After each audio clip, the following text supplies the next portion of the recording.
आज की कहानी का शीर्षक है सयाना कौन।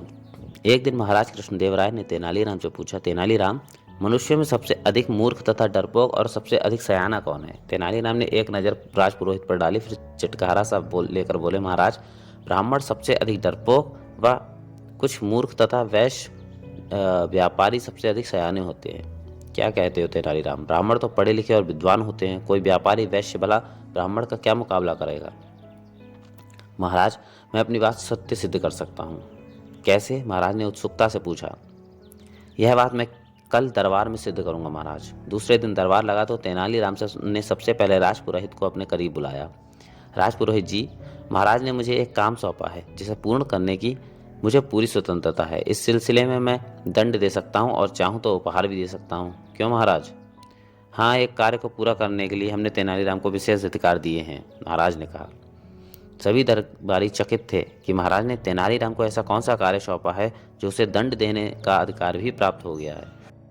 और फिर यह बात तेनालीराम राजगुरु को क्यों बता रहा है? अवश्य ही कोई गड़बड़ है। राजपुरोहित भी हकबकाया हुआ सा था। वह बोला, यह सारी बात तो ठीक है तेनालीराम, फिर तुमने मुझे यहाँ क्यों बुलाया और यह सब तुम मुझे क्यों बता रहे हो?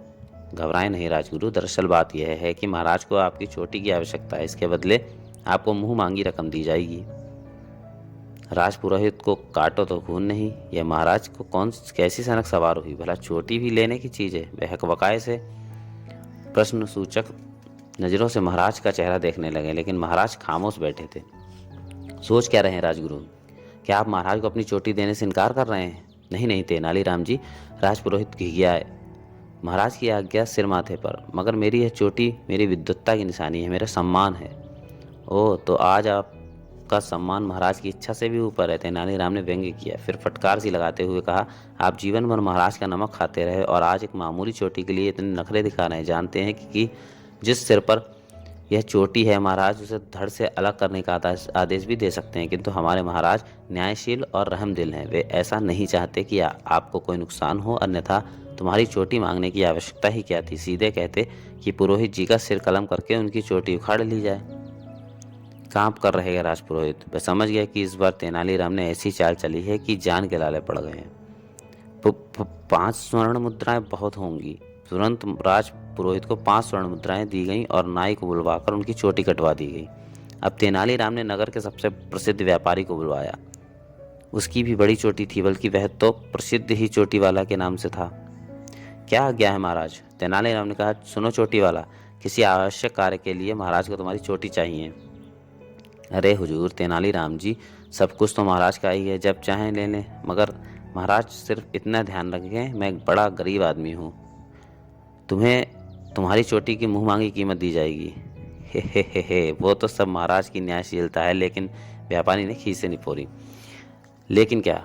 बात यह है कि सरकार, इस चोटी के दम पर ही मेरा गुजारा होता है। जब बेटी की शादी की तो इस चोटी की लाज रखने के लिए 5,000 स्वर्ण मुद्राएं खर्च की। पिछले साल जब मेरे पिताजी का स्वर्गवास हुआ तो भी 5,000 स्वर्ण मुद्राओं का खर्च हुआ। और इसी चोटी के कारण बाजार से सब जब चाहूँ 10-20 हज़ार का उधार ले लेता हूँ। गर्ज यह है कि चोटी की कीमत 25,000 स्वर्ण मुद्राएं हैं। अब मैं क्या कहूँ महाराज? ठीक है, तुम्हें यह मूल्य चुकाया जाता है। तुरंत चोटी वाला को 25,000 स्वर्ण मुद्राएं दे दी गई और वह चोटी मुंडवाने बैठ गया। और फिर नाई ने जैसे ही उसकी चोटी पर हाथ रखा, वैसे ही चोटी वाला कड़क कर बोला, अरे धूर्त नाई, अदब से काम ले, जनता नहीं, अब यह महाराज की चोटी है। क्या कहा? उसकी बात सुनते ही महाराज क्रोधित होते, दुष्ट, हमारा अपमान करता है, इसे तुरंत राज दरबार से धक्के देकर निकाल दिया जाए। व्यापारी ने अपनी 25,000 स्वर्ण मुद्राओं की थैली संभाली और वहां से भाग निकला। तेनालीराम ने एक जोरदार ठहाका लगाया। अब तो महाराज समझ गए होंगे कि मूर्ख कौन और सयाना कौन। राजपुरोहित ने सिर्फ 5 मुद्राओं में अपनी चोटी मुंडवा ली और वह बड़े पुत्र 25,000 भी ले गया और चोटी भी नहीं देकर गया। तुमने ठीक कहा था तेनालीराम, बाड़िक पुत्र सचमुच तेज होते हैं।